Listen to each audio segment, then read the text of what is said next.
But that's not all. There's more. You see how rich rich this salvation is. Romans 5:1, therefore, having been justified by faith, we have peace with God through our Lord Jesus Christ. The idea of peace and reconciliation are the same. Reconciliation.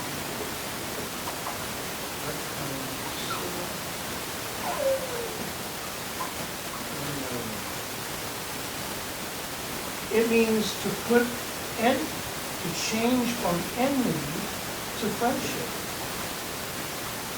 Amazing. Change from enmity. I was at war with God. To friendship. That literally is what it means.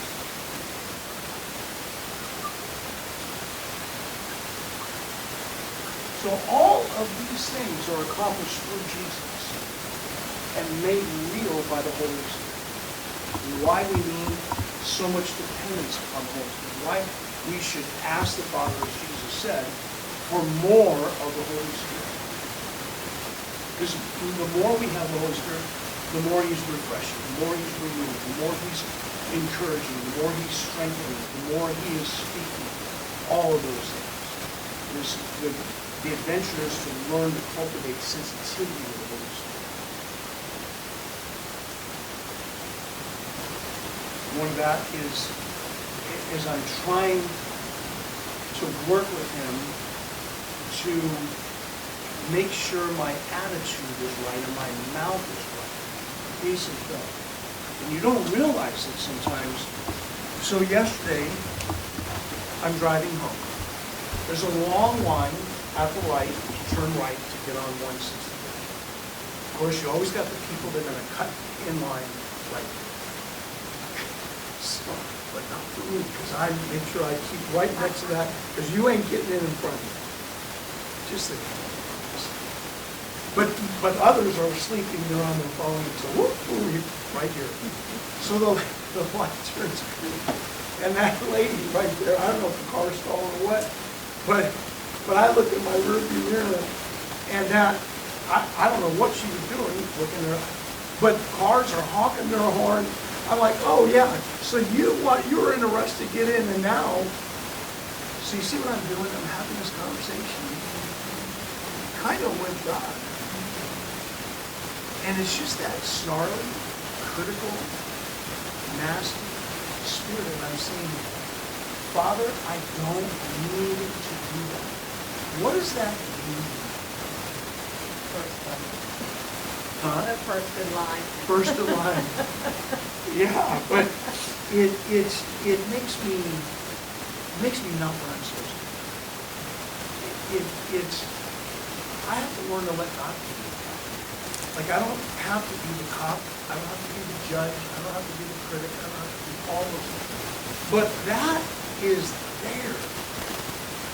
I remember in our home growing up, it was, I told you what it was like, but it was also, we would criticize everything and everyone for every reason at every moment. It was a heavily critical thing. It's just the way we were.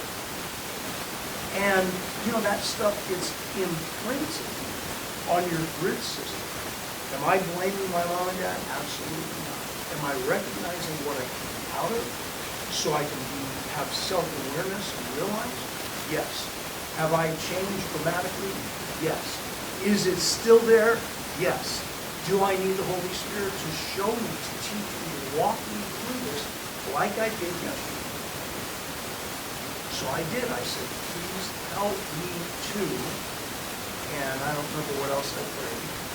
And right after I prayed that, it happened again. As I'm getting on 64. And some guy was right up on me. You know how it is. And I thought, why don't you just tell yourself when you drive, just expect about 10 of these situations to arise. And then you just be chill, not get so worked up over it. But it's that sanctification.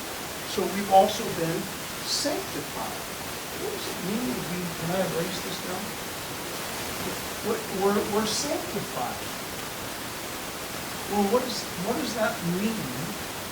See, all this comes in Romans 3, Romans 5, Ephesians 1. Sanctification.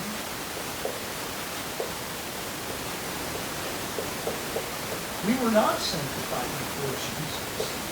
We were rotten to the core. To set apart, to be like Jesus. When you stand in heaven and you marvel at the work of the Holy Spirit to make you like Jesus, our goal is to think about that now so that we're more cooperative now. So that we don't get to heaven and go, why was I not more cooperative? This is what we need. This is what I was born for, to be like Jesus. To be like Jesus. And first and foremost, it is holiness. The second I was born again, I went from ungodliness to holiness. That's how God, He sanctified me. Bang, right away. But this is a lifelong process, though, as well. So positionally, I'm sanctified. Positionally, I'm justified. Positionally, Jesus is my propitiation. Positionally, I'm reconciled, forgiven. Positionally, I'm redeemed. Positionally, I'm restored. But I'm walking all of this out. Day after day after day. And how am I walking? Am I doing this on my own? No, the Holy Spirit He is taking me by the hand and walking me through this. You will uphold me with your righteous right hand. How many times in the Psalms of Isaiah talks about God upholding us with His righteous right hand? What a picture of the nature of God. I think I will go to my grave wishing that we had children. And then a handful of times we had a family that asked us to be the legal guardians for their 4 kids. And I'm so proud of myself. I taught Austin how to handle this thing. I'll never forget that. And I'd be pitching to them with the balls, throwing grounders to them, and the whole family became Giants fans. But there's 3 girls. Now, girls, I have no clue. What do I do? Come on, Pastor Brad, we are going to play dolls or tea or whatever it was they said. I literally, whatever. I got sweat coming down here. I'm praying. I'm saying, Lord, I don't know what to do. I am out of my league. So I get down on my hands and knees, and that's all I got to do with girls. You say, you tell me what to do. You're the dad, and this is what we do, so that once I said that, I'd have to say anything else. I just have to be there and let them run the show. So I learned pretty quickly, and that's a good deal.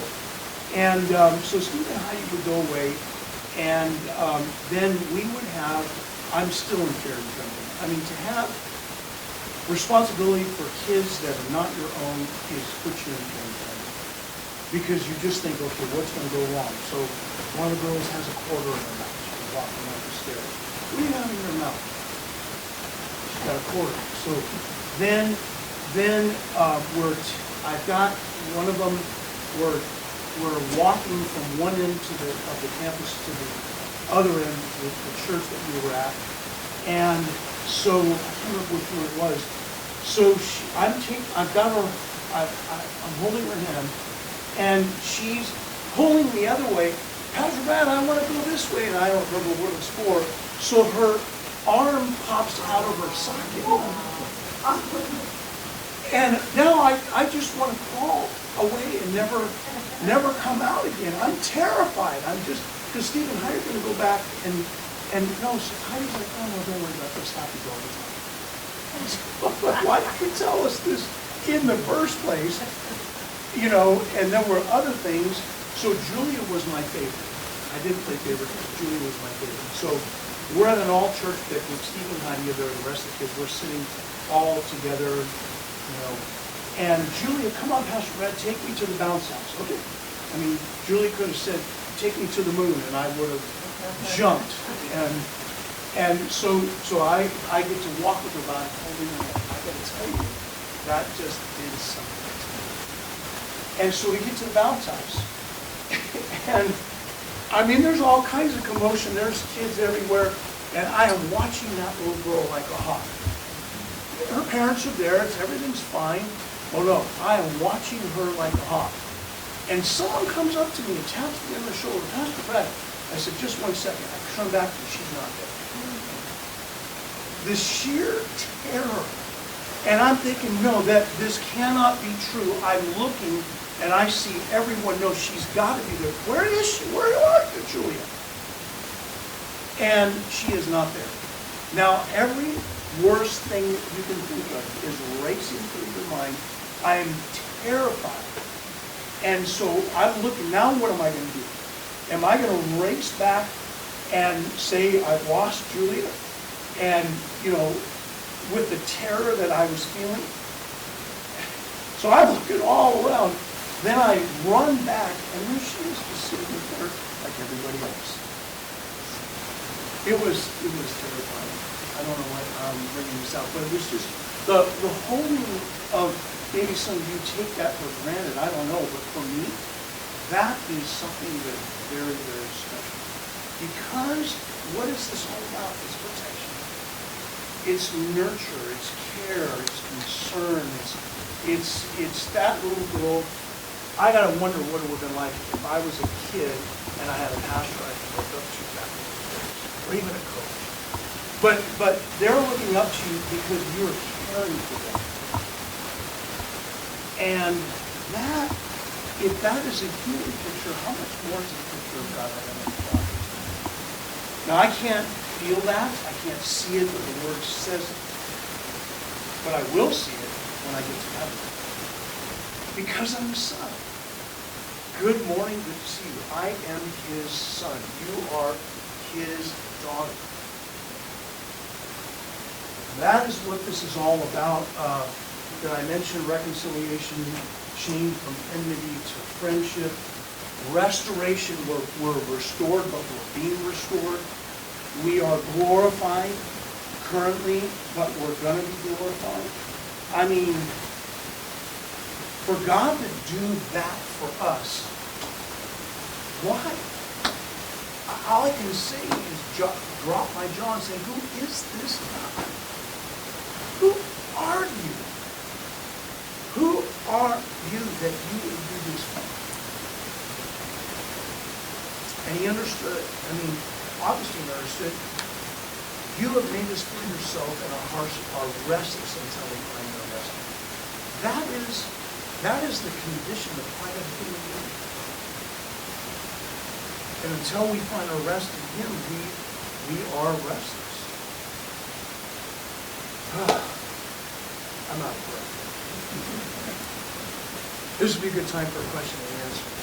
But the thing I'm really wanting to establish is the security of sonship. And I think it's good to say, thank you that you have sanctified me. Thank you that you have redeemed me. Thank you that you have reconciled me. Thank you that you have justified me. Thank you, Lord Jesus, that you are my propitiation. Thank you, Father, that you have glorified me. This is Romans 8, 29, 30, something like that. We're already glorified. We're already seated in the heavenly places. Thank you that I am your new creation, not an old creation. Thank you, boom, boom, boom, boom, boom. The more we declare that, the more we are building within ourselves that identity and security of sonship. But with all of those identities, sonship is the head of all. Sonship is the head of all. It is the most important. It is the last identity that is mentioned in the Bible. Sons. God has always wanted sons. Adam was called the son of God, Luke 3:38. But Adam failed miserably. Then Noah was to step in. Then Noah failed miserably. But the last Adam, Jesus, succeeded perfectly with pressure that we can never imagine for him. so that we can walk into the presence of God with arms wide open, confident in Him. And even if we have just committed sin, we can still say, Father, please forgive me of my sin and cleanse me from my unrighteousness. We say that sincerely. The Bible says that we confess our sin, He is faithful and just to forgive us of our sin and to cleanse us from all unrighteousness. I take sin very seriously, but I also take the gift of repentance very seriously. The gift of repentance. When we see it as a gift, then we're much more inclined to take advantage of it. You want to give me a gift? I'll take it. Right? But then I'm responsible with how I handle that gift as well. So that's the other side of sonship. The PowerPoint is not working. I have the greatest quotes in the history of the world on sonship that I want to share with you, especially from J.I. Packer, who's such a precious man of God, but many others as well. So, questions, comments is a great time. Well, I can, but for example, one commentator in Romans, Douglas Moo, this is powerful. He explains that the Holy Spirit enables us to experience the same kind of intimate relationship to the Father that Jesus did. And he called God Abba. Wait a second. That's kind of hard for me to wrap my brain around. Of course it is. Because I have a desperate need to be renewed.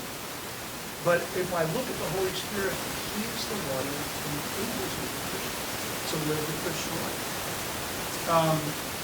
John Stott, I've already mentioned this in his commentary on Galatians, explains that the Father sent His Son that we might have the status of sonship. And He sent His Spirit that we might have the experience. Why didn't I say that myself? So powerful. In Jesus, I have the position, the status of sonship. Nothing can take that away. That's positional. This is how I stand before God. Now, how do I walk it out? Holy Spirit, I need you. You give me the dunamis. Remember, I mentioned that word, which is ability, possibility, and I cannot live the Christian life. I cannot produce people. I can do, Jesus said, apart from me, you can do nothing. But through the Holy Spirit, I can do everything that God has designed for me to do. The Greek word,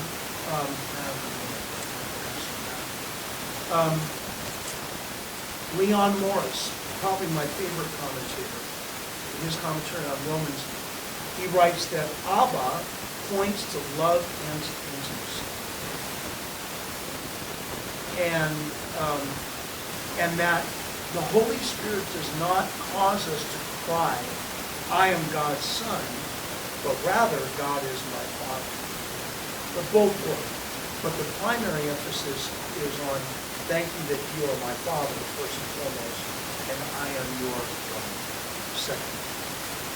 That's the order. You're my Father, and I am your Son. J.I. Packer explains that justification is the primary and fundamental blessing of the gospel. Absolutely. Without justification, we have no relationship with God. He writes this, though. Justification is the primary blessing because it meets our primary spiritual need. The assurance of the forgiveness of our sins, as well as the certainty of a restored relationship with God. That's the power of this idea of being just. Therefore, having been justified, again, I think that's the perfect tense. We were justified the second we got saved, and that continues on forever and forever.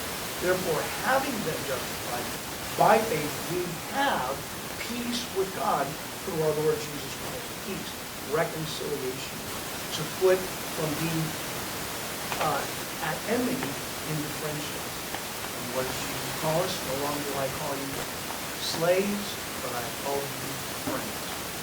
Right? Abraham was the friend of God.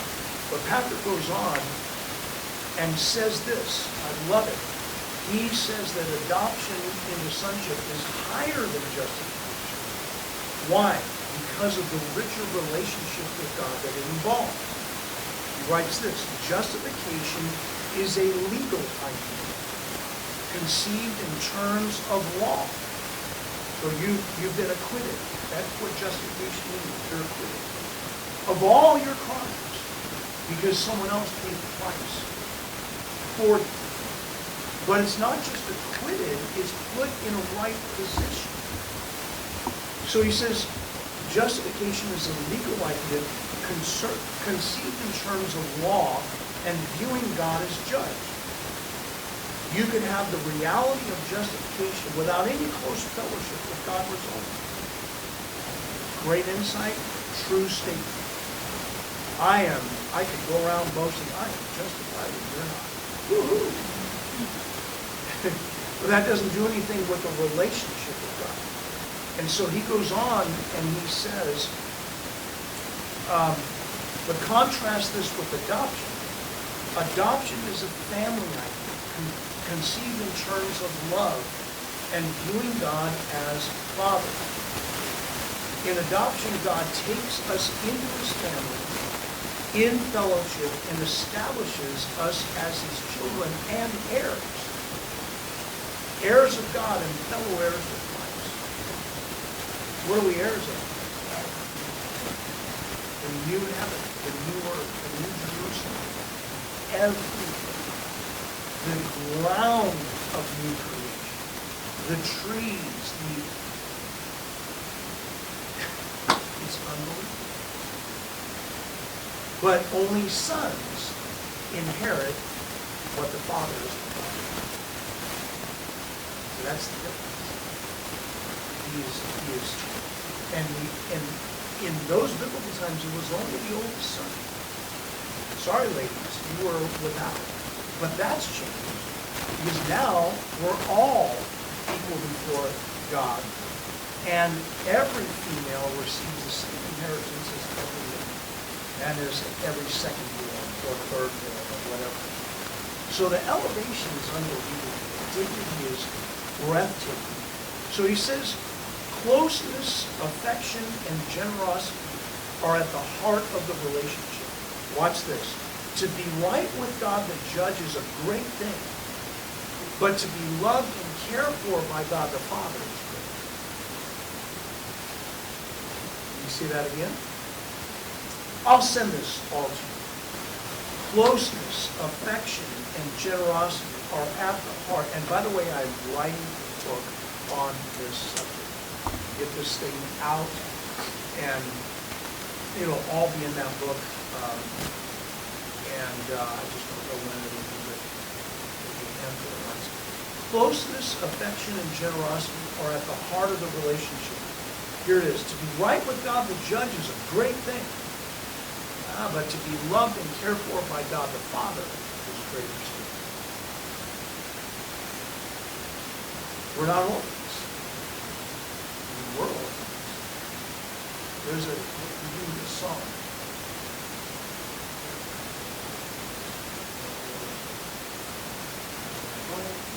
But now we're royalty. We were beggars.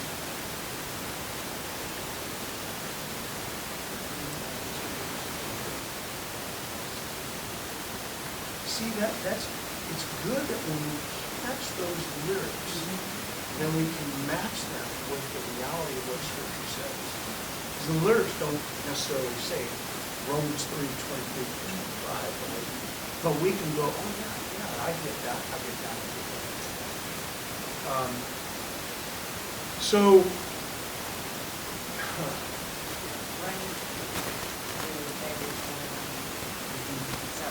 we're prisoners. Anyway, well, no, I know it. But the next time that song comes up, we'll have to look at each other. I wrote this. What the Ephesians were delivered from fear, turmoil, the gods of nature and destiny that are just terrifying. But what about our world? Our world is an empty, confused society. A zillion different opinions, just about death alone. I become an angel. I don't exist. I will float on clouds. I will come back as a cow. It's just everywhere. Rest in peace. Someone dies. Rest in peace. But there's no peace for the world. But the biblical, anyway, confused society without meaning, without a foundation, hateful, spiteful, angry.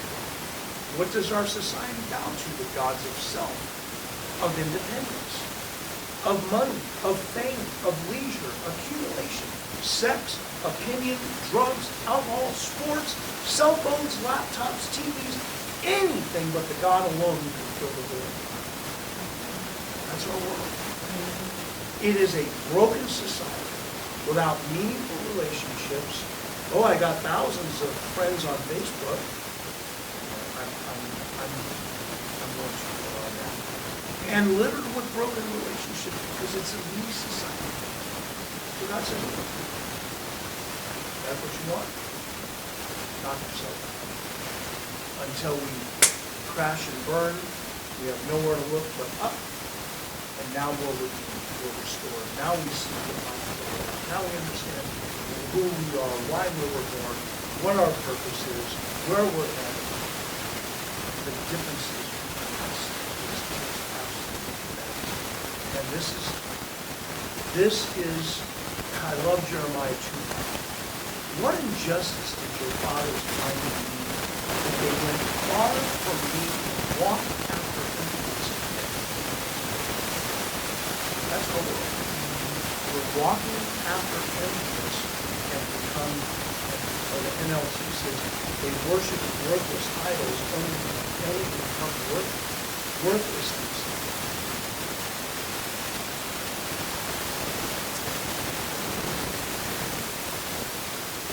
Whew. Wow.